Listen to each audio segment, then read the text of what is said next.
In this podcast, I sit down with Mike, JJ, and Chris Dukart, and we talk about the foundations of a successful food plot system. Where do you plant them? Why do you plant them? And what do you plant? We go through strategies of different food plots that we've seen and planted this year and years past, what works and what doesn't.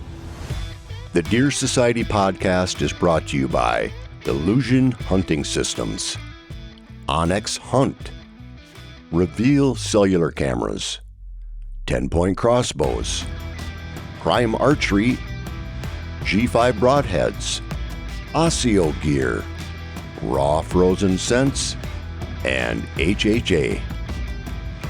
So food plots. Everybody's been in the field, stacked here solid, putting in food plots, getting ready for the season. JJ, I'll lead it off with you. Tell me about what everybody's been up to. We've been getting dirty here. Yeah, so pretty much all year we're working on food plots, but this is that window where it's the fall planted food plots, so it's end of July. Really early August is that window up here in the north. People start planting these fall food plots, the brassica systems, things like that. And it's pretty much all hands on deck. You know, get as much as you can in, time it before the rain, which we've had a lot of rain this year, fortunately, after a big drought year last year. But a lot of planning has gone into it, and it's years of basically research and seeing how deer use areas and trying to improve and change shapes and change different food sources to try to get to an optimum spot to where it works exactly like you want. And then we're never happy with the results and we keep changing. So that's kind of what we've been doing. I mean, last couple weeks, really just prepping from spraying the plots, mowing them down, getting all that thatch off, different methods of working dirt or not working dirt at all sometimes and just killing off the vegetation. So we've been kind of deploying a bunch of different tactics on how to plant it. The basic concept is just get good seed to soil contact. We spray our soil starter down, which really neutralizes the soil, and just getting that seed rate correctly. So we did a lot of Onyx maps. Not only strategy of where the plots are going to go, mapping out the size, but then we go and measure all the seed, figure out what the best attraction is for each spot, whether it's an easy greens perennial system, a 4 seasons, which is both brassicas and perennials with the clover and chicory, or just a full-on brassica mix, which is our prime time. We're also experimenting with different test blends of brassicas. So we're always trying to learn. We're putting in screens to try to block off these plots. Corn early in the spring is prepared and planted for funneling deer and screening. So there's so much that goes into it, but I don't think there's a more dedicated time as far as hours that goes into the food plots as there are this time of the year when we're putting in these fall plots, just 12-hour days, day after day, trying to get them all planted within a week.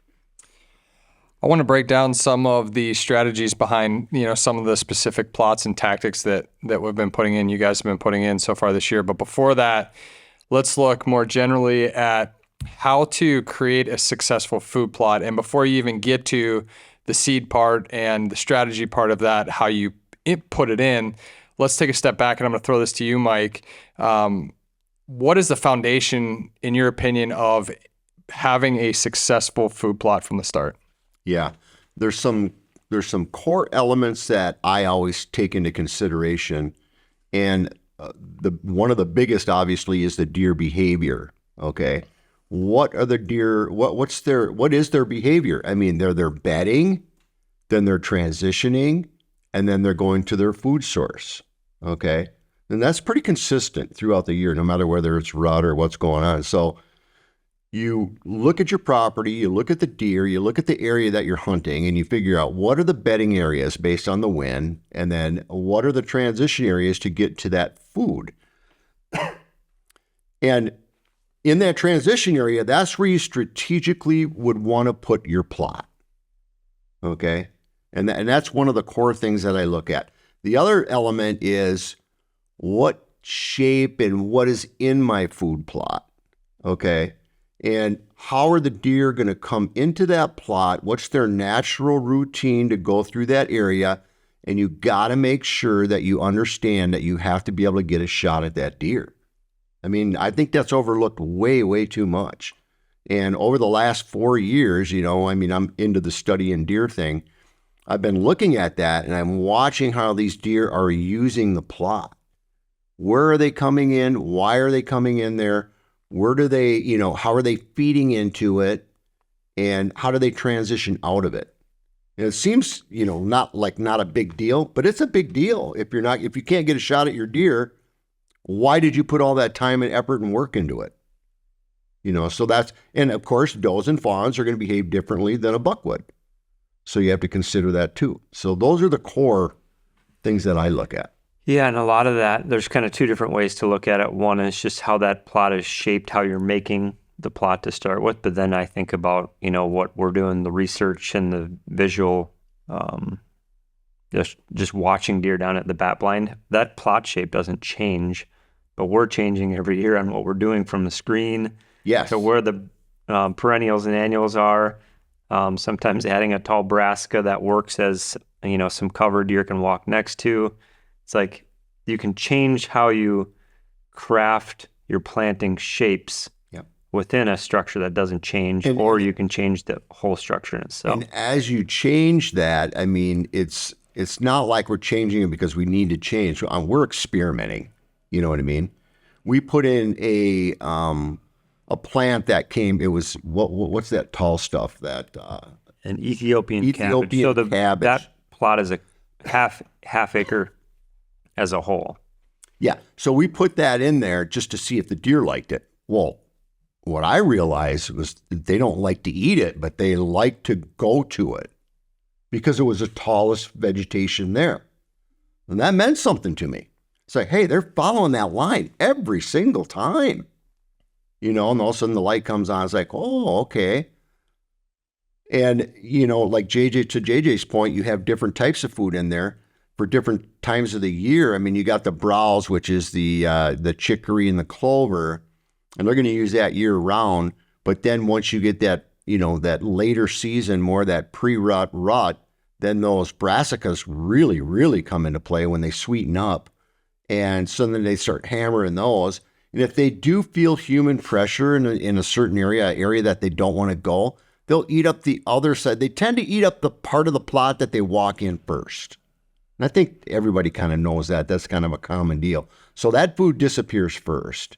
So keep that in mind too, where you're putting your stand or your blind. So to just all that to your points, Jay, those are some of the things that I picked up.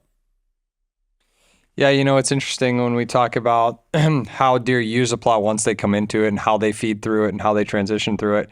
I noticed something. I know that you spoke about that a lot, Mike, from the bat blind, and watching those deer, not necessarily utilize or eat that cabbage until later on in the year, but like using that as kind of a transition point where they felt comfortable closer to it.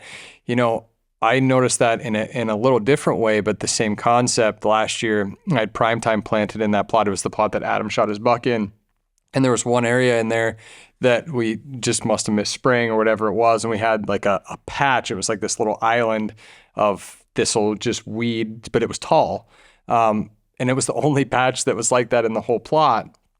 And man, it seemed like every deer that came into that plot was feeding or going towards that spot, which was kind of interesting. It's just something that stood out. It was a little taller. I think they felt a little comfortable there. They surely weren't feeding on that. No. But they felt comfortable being by that little taller patch. So I'm not saying that to leave weed patches in your food plots, but it was just kind of that same thing. It's interesting to watch how deer, when they come into a plot like that, how they use it, not just feed in it. Well, and then there's that one more element that I forgot to add in there, and that's the seclusion, the comfort level. How comfortable do they feel in that plot?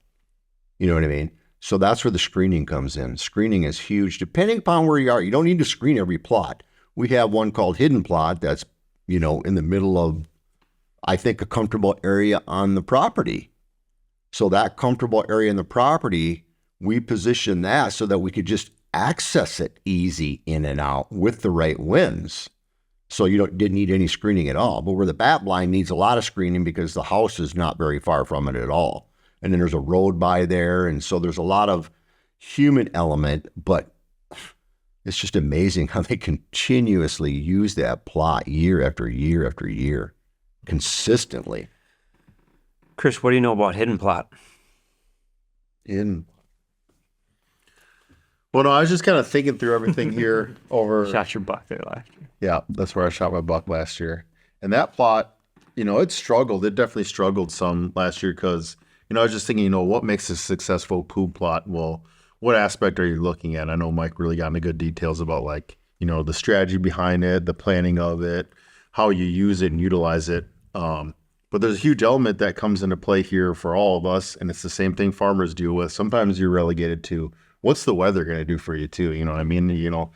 We go and there's a perfect timing. We hit it pretty good this year, and it's just kind of funny looking at a little bit of the contrast of how it went this year compared to last year. I mean, we spent that day out there and we were grinding, we were just hammering out food plots, and boom, perfect rain comes in. The day right after. We've had some intermittent rain since then, and we're already starting to see it. The little bit of fruits of our labor already starting to sprout and stuff like that. So I mean, it's looking good. This year we've had pretty consistent rain, even with little lulls. It's never gotten too out of hand, and we've had moisture, and we're probably setting up for a good year versus last year. We put it in there. We did everything we could, and it still grew, and so we still had that extra food source. But it just looks like we're primed for some pretty nice plots this year compared to last year. And some of that was just all based on an act of God. What's going to happen here with the weather and whatnot. And I think part of us having even anything last year was putting all the effort in supplying the nutrients and everything that we could give it. We can't control the rain. We can try and provide as much water as possible. Certain areas like bat blind, we could periodically get. Yeah, I actually did get some water in there by using totes and a pump, and so I did get some water there. And I know Brian did some of that. They were able to pump out of a creek. And then to your point too, Chris, last year you shot a great buck off a plot that was really struggled. So maybe that's a good topic here. What do you do during the fail?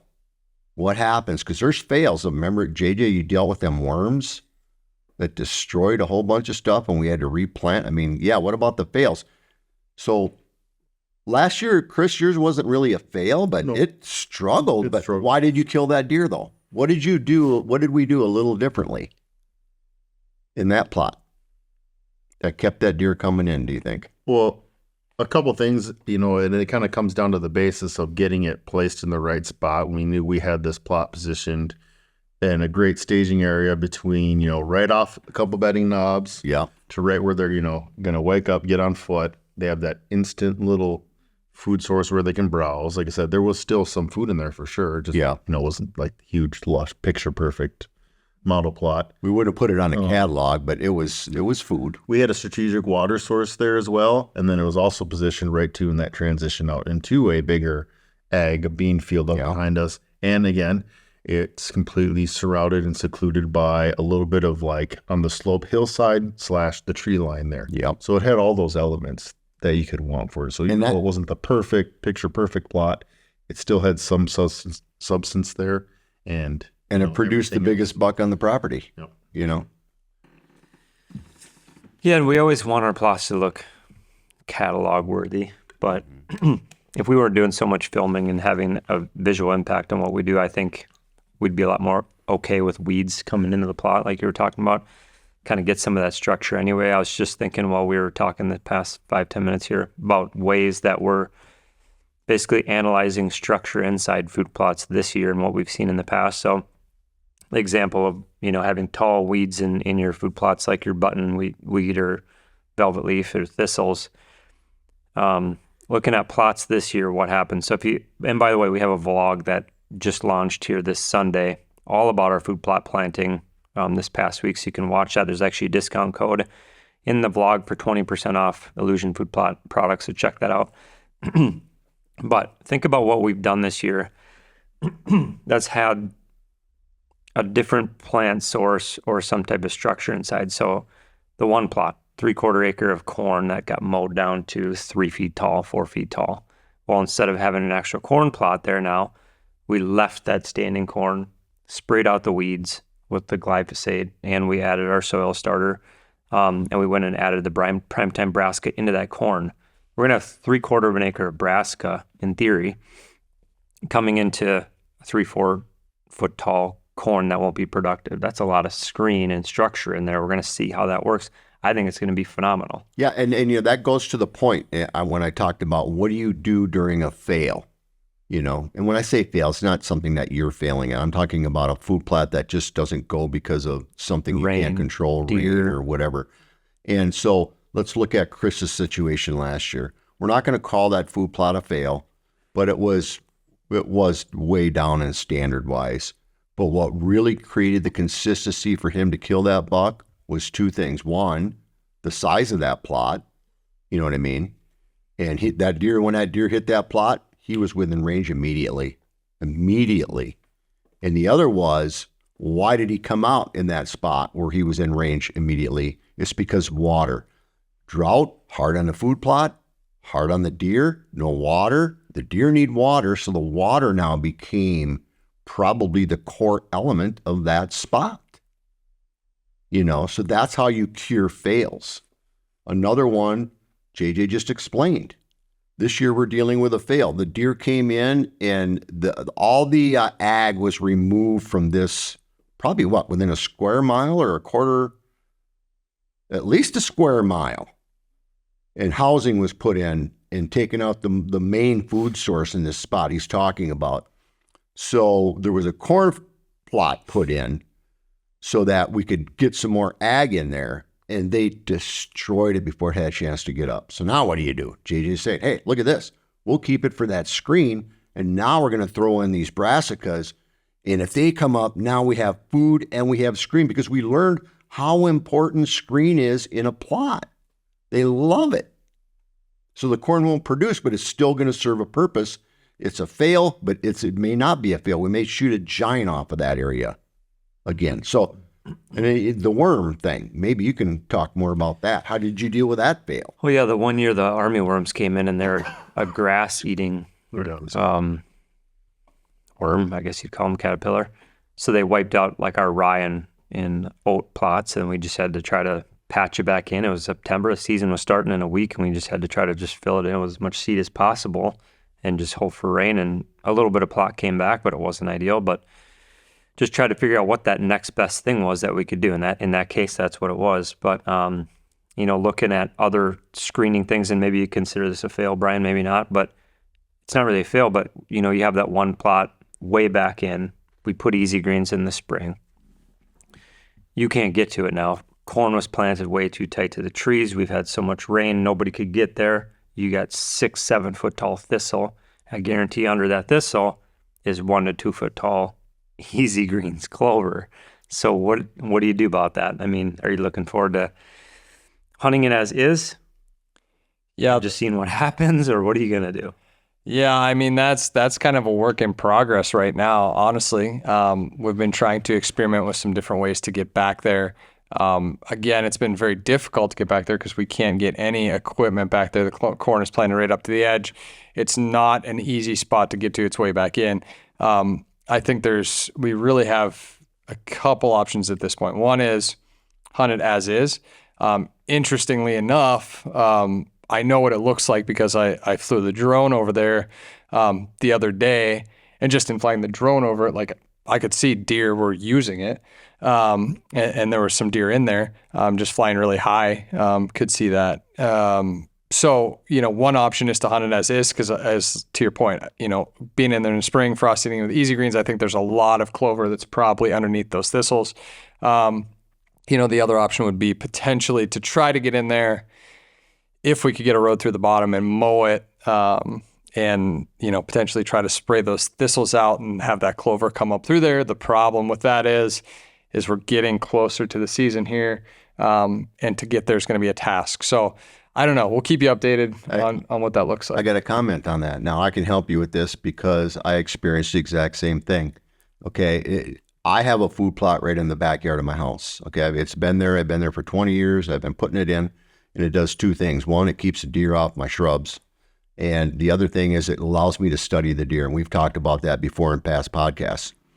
Every spring, I let it grow over. And this year it was mustard, and it was beautiful. It was just a solid, bright yellow. The whole thing was just gorgeous. But the thing of it is that's the breeding ground. So that's where the doe is going to bring and have her fawns. Every year I've been at this home, a doe has taken that in my yard over and had her baby there, and that's where that fawn stays. This year it's twins. Sometimes it's twins, sometimes it's not. So anyway, so I let it grow up, and you did, not by choice, but because that's what happened. I let it grow up, and now it's time to mow it down. And we had the drought year. We put stuff in. The plot was in really rough shape. It didn't really do a whole lot. So now I'm in there. I'm going to knock it down, okay? And this stuff is high. I mean, it's like probably at least to my shoulders, so what would that be, about 5 feet? So I'm in there mowing this stuff. And as I'm going through it slowly, I'm looking at the plot and kind of, getting an idea what's going on in the plot. And I saw clover that looked like ivy crawling 5-6 feet up the stalks of the thistle and these different weeds. I was blown away by it. I said, I did not know clover would do that. But it's climbing up. It's trying to find that sun. And that clover base was in that entire plot the whole time. And you'd never know it in a million years. Okay? So now as I'm slowly going through this thing, I'm looking at it and I'm studying it. And sure as heck, there's bedding in there like you can't imagine. And we're talking about what? Maybe 1/8 of an acre, JJ? Mm-hmm. It's smaller than a football field. It's way smaller than a football field. It's, I don't know, I can't even say how long it would be. It's probably 50 yards long and maybe 20 yards wide, be about right. And all that activity is happening in that little space. Now, I got a water tank in there, so they use it for that too. But it was just amazing. So I mow it down and I think there's nothing there at all. But the stuff that was getting the sun, there was a pretty decent clover base in there. So all we're going to do with that is just overseed it now. And then we're going to put brassicas in the other part where the grass kind of took over. But it may sound like it's a fail. It's not a fail. I'm telling you, there's a lot of activity, and you said you saw it, and there's food in there. So I would recommend that you mow it. If you can just get in there and mow it, now they'll transition it. It'll turn to food again. Yeah, and that's going to be the biggest challenge, is just getting in there. Like I said, like there's really far back in there. There's no way to get like a 4-wheeler back in there with a. Not right now, no. And the problem is, without running over the farmer's corn, like along the edges, there's no way to get there. There's trouble last year. There's one way.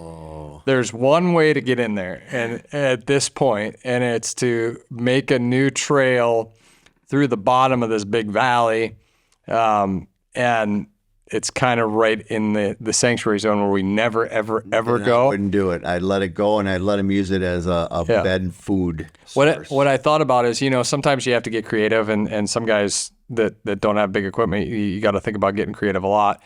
Is going in there and walking in there, even taking a big weed whip or, kind of a push mower and just doing a little section. I say push mower, push brush hog. I know Lance has rented one before, and we'll do that to clear some trails that are hard access to. But even going in there and mowing out, some certain sections that are, closer, just freeing up some of those spaces in there, even if we can't do the whole thing, just kind of where we want them.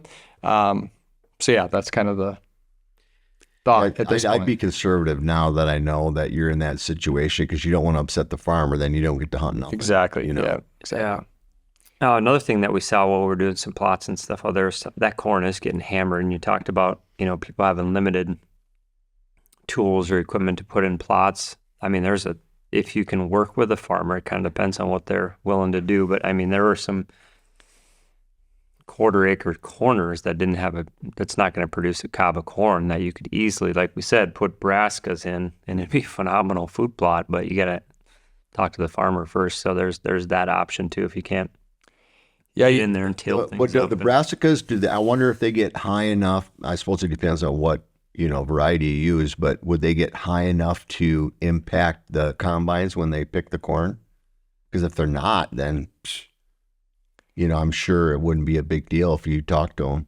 Yeah. Yeah, and that's just it. I think it's always a good idea to talk to the farmer. We've had this conversation too, like what at the worst, how can it negatively impact a farmer? For example, I have 3 or 4 corners that would just be immaculate to put brassicas in. But just exploring ways on how that could negatively impact a farmer. And I don't think there's a lot of downside to it, especially because, in those spots that we're talking about, the crop's already gone. There is no corn crop there. They're not going to get anything out of it because it's all eaten out. But yeah, a really strategic method that you can use to, kind of enhance or save those spots that have been eaten out, whether it's beans or corn or ag like that, to add brassicas. Or we pay the farmer for what he puts in that we want to keep too. Sometimes they'll do that, especially if it's in those areas that they know they get hammered. They're like, well, yeah, I'll get a better. Yep. I'm making more off of him giving me a few bucks than trying to pick it. Absolutely. Yeah, and it sounds like Chris wants to say something, but we got a food plot that we put in, and I don't remember if this one made the vlog or not, to be honest, but the farmer, a tree fell in the corner of his corn, very far back inside corner. There's probably only a 20th of an acre, tiny little spot that he didn't even plant. It was bare dirt. All we did was shove that tree out of the way last week, put the brassica in there, and it was basically a deadly little inside corner that Mother Nature gave to us. So another little, not a mistake, but Mother Nature throws you curves and you just keep kind of reacting to it. Question that I get asked a lot, and I'm sure you guys get asked time and time again. How do you know what to plant? So you have a couple different areas that you can plant, guys out there and say, okay, I can plant 2 food plots. How do you know what to plant?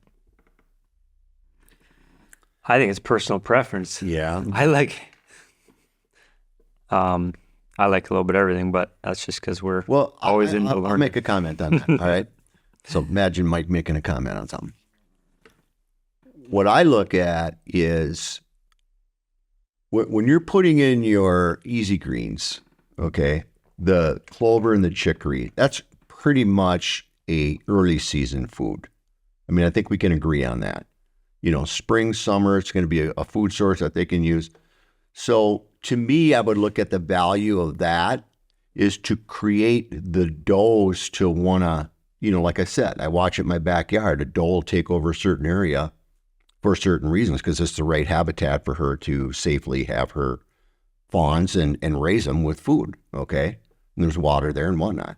So I like easy greens in areas where I want a bunch of doe traffic and that's pretty much what bat blind is, to be honest with you. Bat blind is a doe traffic stand. You will see deer in that stand, knock on wood. I've seen deer in that stand every single time I've sat it. Every time. That sounds stupid. Sounds like I'm lying, but I am not. It's because they consistently come there for the entire year. Okay? And if they don't come there to eat there, they're walking through it to get to the ag. So that's the strategy I'm talking about, okay? But I would put in areas where I want a bunch of doe traffic, and I know that stand is going to give me some good photos because the bucks will come through just to check it out. It's not something, I don't think you can consistently get a buck going through. It's hard. It's a chess game in those deals where there's a lot of does. But when the time is right, you just put the time in and you're going to see your bucks and you're going to have a good chance. So that would, to me would be something where I want a bunch of does. I like that easy green.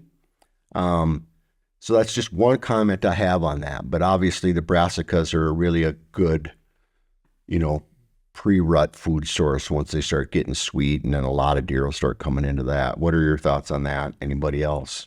Yeah, I was thinking, and before JJ even kind of mentioned it quickly in the first time, just that variety. And I know JJ likes to just definitely have like a huge variety, so he's always seeing and learning. He loves that, educational learning, finding what's best, what you can perfect. He's always trying to master everything.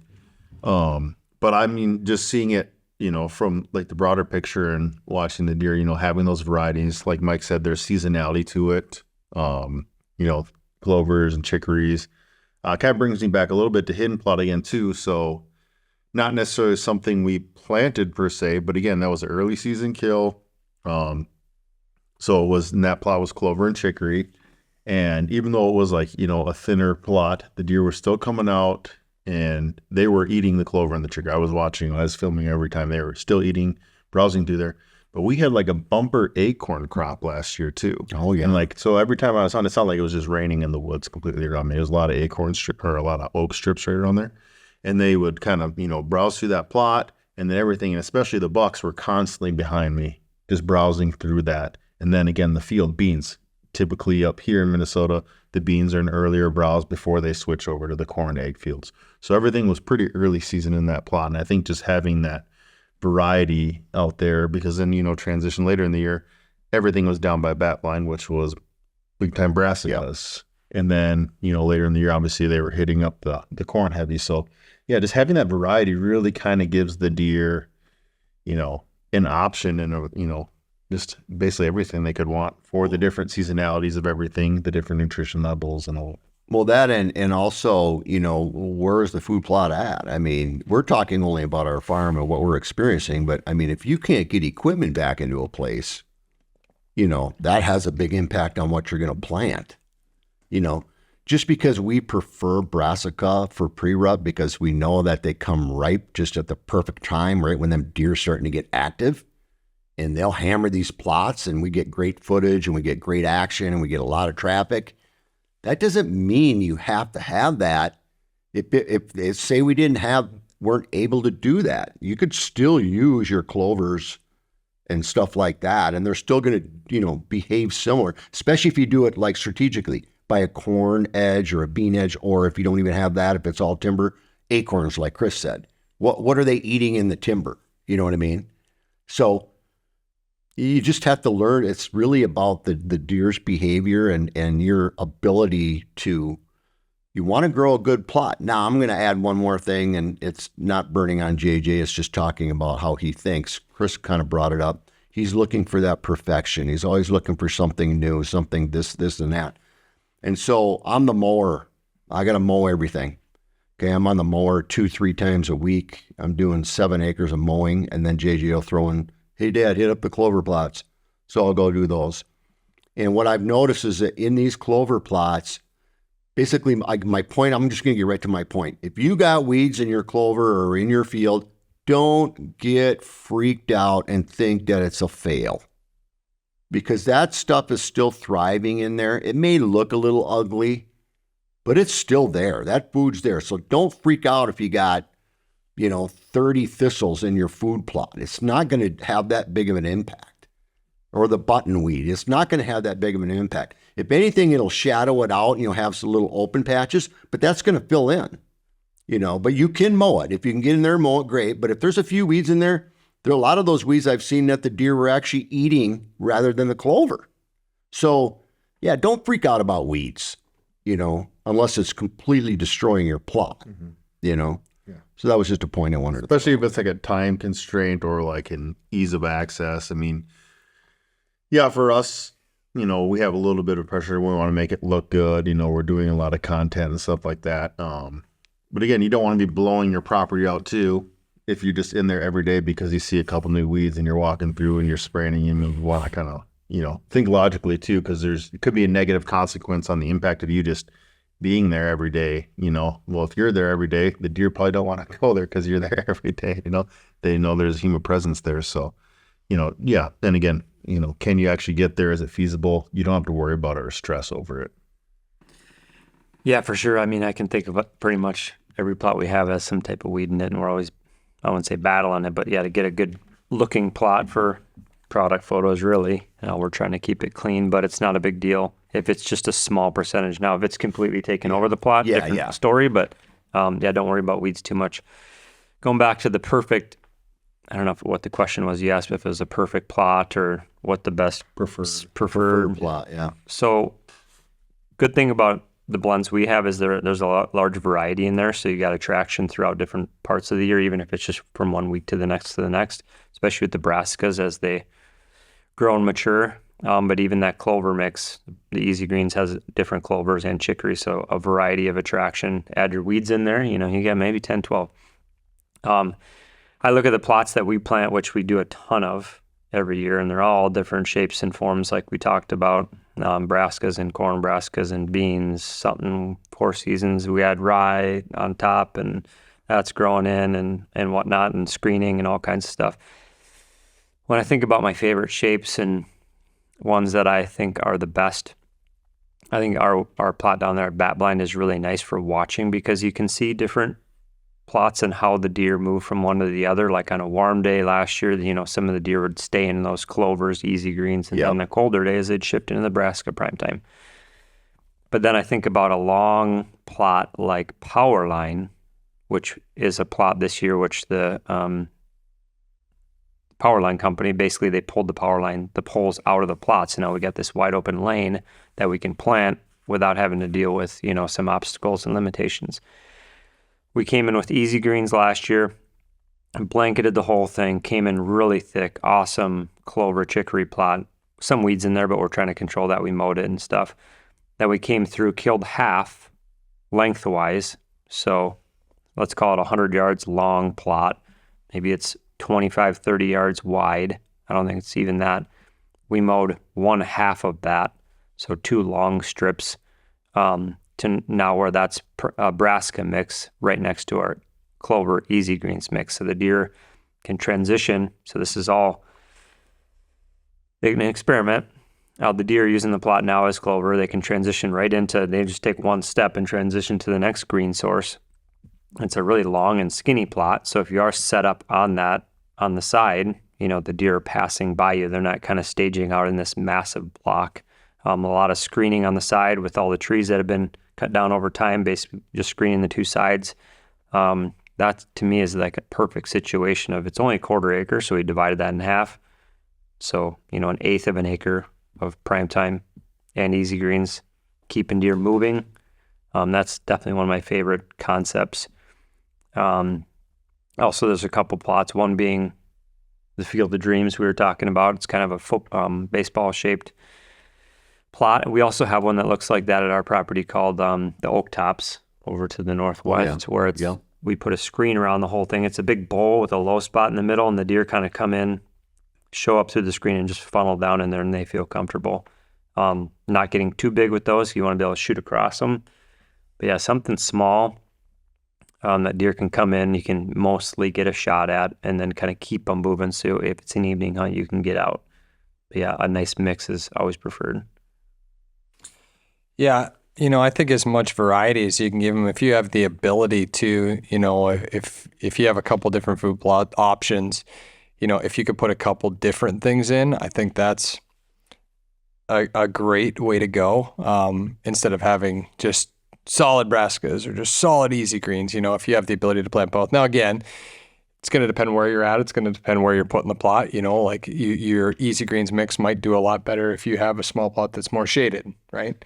Like that might be a little more shade tolerant mix than your brassica mix. So it all depends. I know like there's some guys down in Iowa that have insane success with just clover plots. Like they will rely on those clover plots more than anything. And even through the pre-rut, it's different. Weather's a little different down there.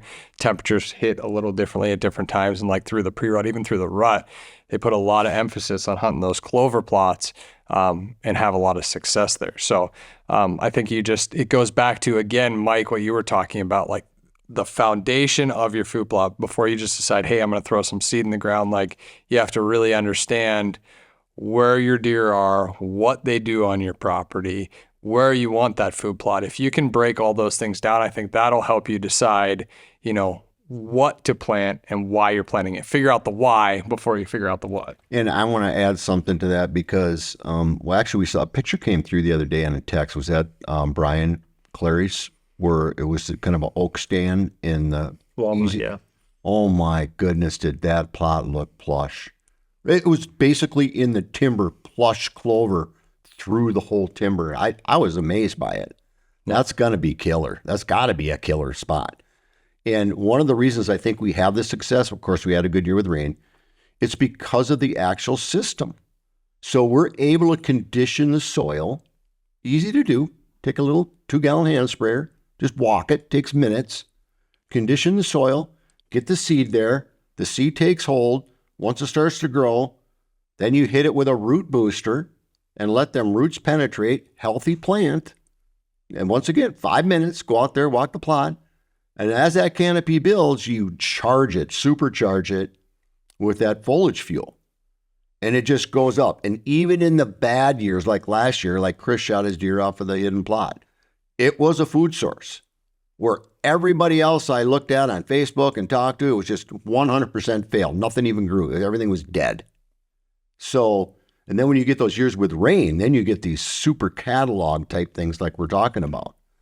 So that's one big advantage of these systems. And we are making sure that we are studying different varieties now in there to see. Because like JJ talked about the abandoned power line, we have a new brassica we want to test. And he goes, should we put it up there? Should we put it down at the bat blind? I go, let's put it at the bat blind. Don't put it up there. And if we notice way more traffic coming down to the bat blind, then we're going to know they're coming down for that. And it'll also be easier to identify because it's a different style plant, so you can kind of tell if they're eating it or not. But yeah, that was just kind of a rambling point that I wanted to make on that right there. And I think it even holds, it really holds true. And we could, I don't know if you have like the side-by-side footage, but again, hidden plot, the plot I was hunting last year, we'd planted that stuff, had been in there for, a few weeks. It was stressing. It wasn't super full, but there was definitely clover and chicory, and the deer were feeding on it. And I think that 2-week period where I was going hard because we had prime time, we had him, what do you call it? We had him pattern, and he was going hard. I think there was like a rainstorm that weekend between the 2 weeks that I No storms last year, but we might get a little. There was rain. It was rain. Dust settled. There was something that happened where all of a sudden A little bit. we got some rain, I think, for like a day or something like that in that little period. And even though the stuff had, been planted and up for, a few weeks there, all of a sudden it was like night and day from the first week to the second week where it was more plush, it filled in, it was bright green. It just needed that drink. And it's because of that system. The plant, we'd already, given it all the nutrients. We'd conditioned that soil. We got it started.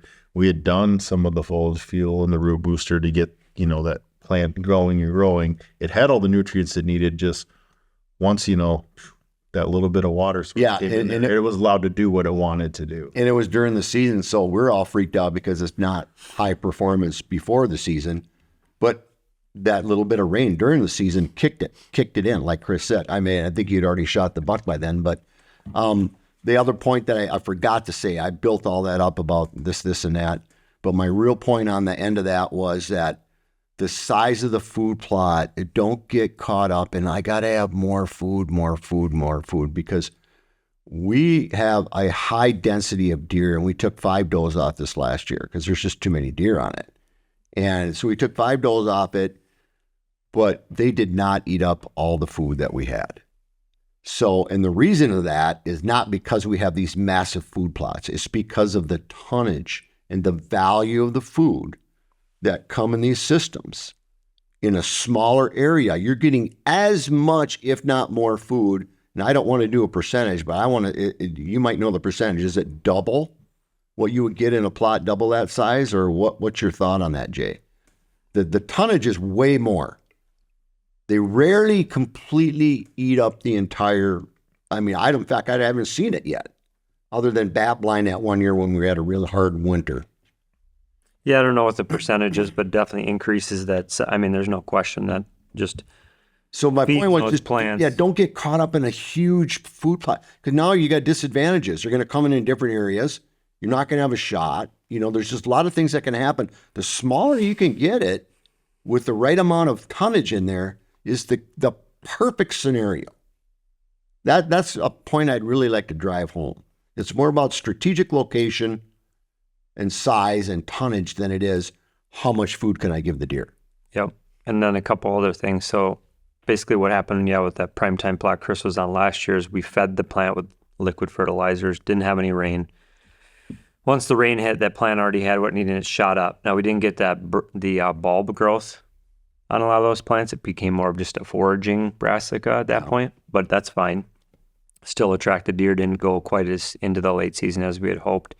What was the other thing I was going to say? Well, we didn't need it late season because we have the corn in our situation, for late season, or beans that we'll leave in that we pay the farmer for. Yeah, and then the other thing is if you can gauge your browse pressure one year and always make it larger or smaller if you need to and adjust based on deer density or shoot some does out. But as you know, you're the fence master. Lemke fences some of his plots with little electric fences, little solar panel power source. We haven't been doing that. We haven't needed to yet, other than when we saw our corn this year and realized, wow, this is unbelievable how these deer are eating this corn. But fence master over here knows how to keep the deer out so he can maximize the attraction when he wants, which is another strategy. Yeah, that's interesting, and that's a whole nother story of that plot this year, which we can talk about too. But so when we went in there, that was a failed bean plot that we went in a little later, actually, and ended up planting brassicas and using that primetime system. Man, even with the drought last year, like that food plot looked cover-worthy. I don't care what year it was. Like, it was immaculate. But one of the things we did after we planted the brassicas, knowing that the beans got wiped out, was we fenced it. And that was one of the best things we could ever done. Lance and I went in there and we put that fence up, and it was amazing when we went back in there. Outside of the fence was almost bare dirt. I mean, there was nothing. And then right inside that fence was, lush brassicas that grew amazing. Pulled that fence down late September. 6 days later, Adam shot his buck there, which that film's coming out here in a couple weeks. But it was like, we pulled that fence down and the deer flooded in there. It was like they couldn't wait to get in there. And all we did was, it was a double row of fence, so 2 strands, and then about 5 feet away from that, 2 more strands, and the outside was electrified. So it did a good job of keeping those deer out, and we could really understand that, man, it made a difference because, like I said, outside that fence, bare dirt. That plot, interestingly enough, this year, it seems like lots of challenges on that property, but there's a spot that you have to go through to get to it that gets very, very wet. So we kind of had a similar situation. Now, that plot was mainly prime time, and then on the very west side was Easy Greens. We went in there this spring, and we overseeded the entire thing with Easy Greens. So I had a beautiful clover plot there. With all the rain that we got this year, that low spot got super wet, so we weren't able to get any equipment in there. Like we were trying to gauge it. Well, long story short, boom, what happened? Got overgrown. 9-10 foot tall, thistles, weeds, like it was taken over. Finally timed it up where it dried out enough. We got in there and got it mowed. And the guy that we actually had go in and mow it with a big piece of equipment, mowed it with a flail mower. And what had happened was took care of a lot of that stuff, but it left a ton of thatch on the plot. So it wasn't like we could just go in there and plant it because there was all this thatch. We couldn't get seed to soil in any means. We couldn't till it. To cultivate it, it'd be a nightmare. So we actually went back in there with a skid steer, got all that thatch off of it. As we got that thatch off it did 2 things. One was, man, we have a lot of clover in that plot. Like there is from frost seeding, there's a ton of clover that's now come up that was under the weed growth and thistle growth, like a lot of good clover in there.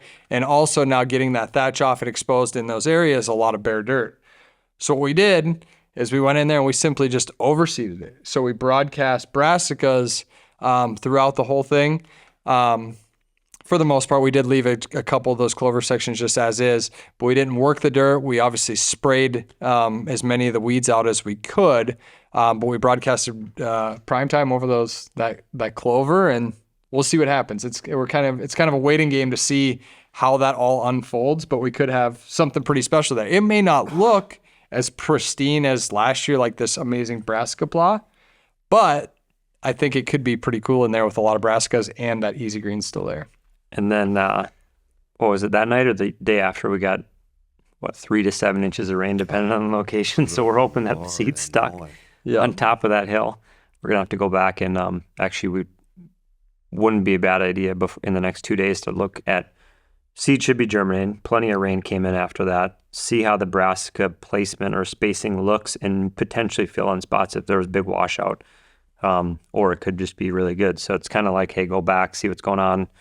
And see what worked. Because, we didn't till it, didn't work the dirt, but scraping that thatch off did open up a ton of dirt. You could see dirt everywhere. It wasn't that the soil contact wasn't there. It's just heavy rain like that. Well, how'd that seed handle it? I'm not sure. One thing I have noticed and it significantly stands out to me, and I haven't really analyzed it yet, but I think I pretty much know what it is these clover plots, this Easy Green mix. I mean, when it takes hold, I've never seen anything even close to the amount of healthy, diverse clover, the thickness of it. Like I was telling you, I don't know what kind of clover it was climbing up that thistle. And Brian says he's got that 8-foot thistle. He's not joking. We got thistle here that's at least 7-8 feet tall. It's crazy.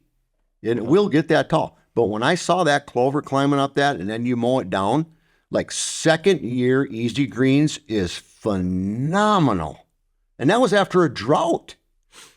I mean, and I know it's because of the stuff we're doing. We're conditioning the soil, we're hitting it, we're doing that, and that's what separates it, along with the variety of the different clovers and the density of it that holds the moisture. Everything about it, that whole system, I've never seen anything even close to it. And like you said, compare it. Compare it to stuff that's not being treated, that's not being done the same way. It's not even close. Problem is, one of my neighbors texted me the other day and was asking questions about the Illusion food plot system that he's putting in across the line over there. So now I got to compete with him and his system over there. Yeah, that's kind of he's a good dude. Part of the game. Couple things. Easy Greens, I don't think, we pre-measure all of our systems, 1/4 acre per bag, per fertilizer. If you overseed that a little bit, it's not going to hurt. It's not going to kill you. Do not overseed your brassica mix, your prime times, whatever brassica you're using. Think of it like one tiny seed, which is like a little black flake of pepper, is an entire brassica plant. Could be a turnip, could be a softball-sized turnip. That seed needs room. It can't be next to all these other bulbs because they wouldn't have enough nutrition. They'd be growing into each other. They're going to be stunted. It'll stunt it. So it's pre-measured in the bag. Measure your plots. Use your Onyx map. Whatever system you're using, it's super simple to map that out on your app when you're out there. You can walk it to trace it if you're not so sure, or you can visually look at it if the topography imagery matches what that looks like. You can just mark the pins on there, but just make sure it's the right size for your seed. Do not overseed that. Well, I know JJ always, and we're using setting 1. Yeah, I was just going to say that. He's always telling Chris, accident. Because Chris is the seeder, I get to, roll it and drag it. But he's telling Chris, go over it twice. Don't use up all your seed. Walk it and then walk it a second time, because he's so worried about, And how do you visualize it when you're doing it, Chris? We kind of, like you said, even on the lowest setting, I'm sitting there just kind of feathering it, you know what I mean? So you're just trying to just see a little sparse kind of go out there. You're feathering it on the lowest setting, and you're just barely getting it out there. And like I said, if you still have seed, if you have the right measurements, and like what your plot is, and how much seed you have, and everything's measured out right, if you go through it and you still have seed in there, okay, well, you didn't overseed right because your measurement's right, and then you can go back through and then you can just fill in the gaps. You don't have to So you're keeping an eye on the hopper to make sure it's not going down. Yeah, because I'd rather get done with a full pass and full coverage and have some in my hopper than all of a sudden I'm not quite to the end and I barely have anything left and I might run out, because then you might be heavy somewhere. Yeah, you can always go back and through and kind of keep an eye on where did I go through quicker, or where can I afford a little bit heavier. Yeah, it's hard. It's kind of, more is not always better. And I can remember when I first started doing food plots, I didn't know what I was doing at first. And it's like, you want to make sure that you get enough seed on there. You're like, God, I got to get more seed on here. So make sure it grows. And that can be counterproductive. Now it's like, if I could see the seed, like if you're doing it the right way, you can almost not really even see the seed coming out. Like they're so tiny, and like you have to put your hand, or we'll use one of each other. Like, okay, is it coming out the right rate? You can kind of feel it. If you kind of stick your hand in front of the broadcaster there. But yeah, very, very low setting. So often do we see the guys with the big red bags, and, they put that setting on 4, 3, and they're whipping out seeds, and, you can choke your plots out, pretty quick doing that. So more is definitely not always better. Well, the thing is, and I was always under the same mindset too early on, but we were planting blends that had, a lot of grains and grasses and stuff in them. And that's okay to go a little heavier, so that didn't hurt. But yeah, if you're just trying to like, I need more seed, I need more to germinate, I need more, you're just choking out, and it's going to look phenomenal up until about September. It's going to look like green, luscious blanket of brassicas, and then eventually you'll see them turn a little bit. They'll be purple, and the leaves will turn and start to dry up, and then you try to figure out if there's any actual bulbs there, and there's not. And it just doesn't turn into a good plot. You can't pump it with enough fertilizer when the plants are a 1/4 inch apart to have a bulb there. So space it out, trust it. A worst case scenario, if it comes in way too thin, we always throw in, we haven't been doing it as much lately, but, throw in that rye grain oats, fill in the gaps. If you really want to pack in more food, not a bad strategy either. And then one more thing that we were looking at this year, and what I'm thinking about now heading into these next couple weeks in August. Last year, because of the drought, because of some of the bare spots, we did add rye, winter rye or rye grain into a lot of the plots. That came up this spring, which some of those are easy greens. So we'll have a blanket of clover under that, about 3-4 feet tall of rye. Some of those we're leaving as tests to see if the deer like clover with rye standing in it, for that cover aspect we're talking about. Other use for that is to come through right about now, mid-August, mow that down. It's going to flush your clover up. All that seed for rye is now going to be down on the ground, scattered all over the place, blasting up through your clover. And now you have a perennial, like just phenomenal bomb. So there's so many different ways you can do it. And that rye is great for birds. It's a Band-Aid. It's a Band-Aid plot, and it works pretty much on any soil, and it's just great. When in doubt, throw on a bag of rye. And then, like I say, that'll head out and it'll mature. And then that next spring, you got food for your turkeys, for your birds. I mean, even the deer will eat the head of the rye if they need it. They'll eat bark. They'll eat that. So one other thing on rye too is I got a strip in Wisconsin that is inside a cornfield edge and a fence line of trees where all the bucks travel. It's kind of a pinch point. Big scrapes there. Get all my intel there. I still have the rye standing from last year where it was that low green runway. Let it grow this year. Came back. Full seed heads, 4 or 5 feet tall. Turkeys were loving it. I'm going to mow that here in a week. So I'm going to mow that all down. And by the time the season opens, I'm going to have a green carpet again. Yeah, that's a free plot. It's a runway. Yeah, in this case, but they're going to eat it inside that corn. You can do free plot. I've done it for 3 years in a row where you don't even pay for seed. As long as you wait for it to mature, you don't mow it till August. You can get free plots over and over and over. Now we sell food plot systems. I'm not trying to give people free plots, but I mean, there's nothing better than something so simple that you can just continually mow rye in. Speaking of free plots, is there any giveaways this week? Well, the big one to kind of wrap things up here is the vlog. So like JJ mentioned, we are launching a vlog pretty much every week on the Deer Society YouTube page. And this week it's all about food plots. So you can go and watch some of the food plots that we put in this year, some of the different strategies, different seeds, lots of cool stuff in there. If you watch the vlog, there's a code on there for 20% off Illusion food plot system. So obviously there's still time to get out there, put your food plot systems in. This is the time to be doing it. So check out that vlog. There's a ton of good information on there, as well as that code for 20% off. And that's going to be a limited time thing here. So we could give away a free food plot though, if you want. Well, what's it going to be?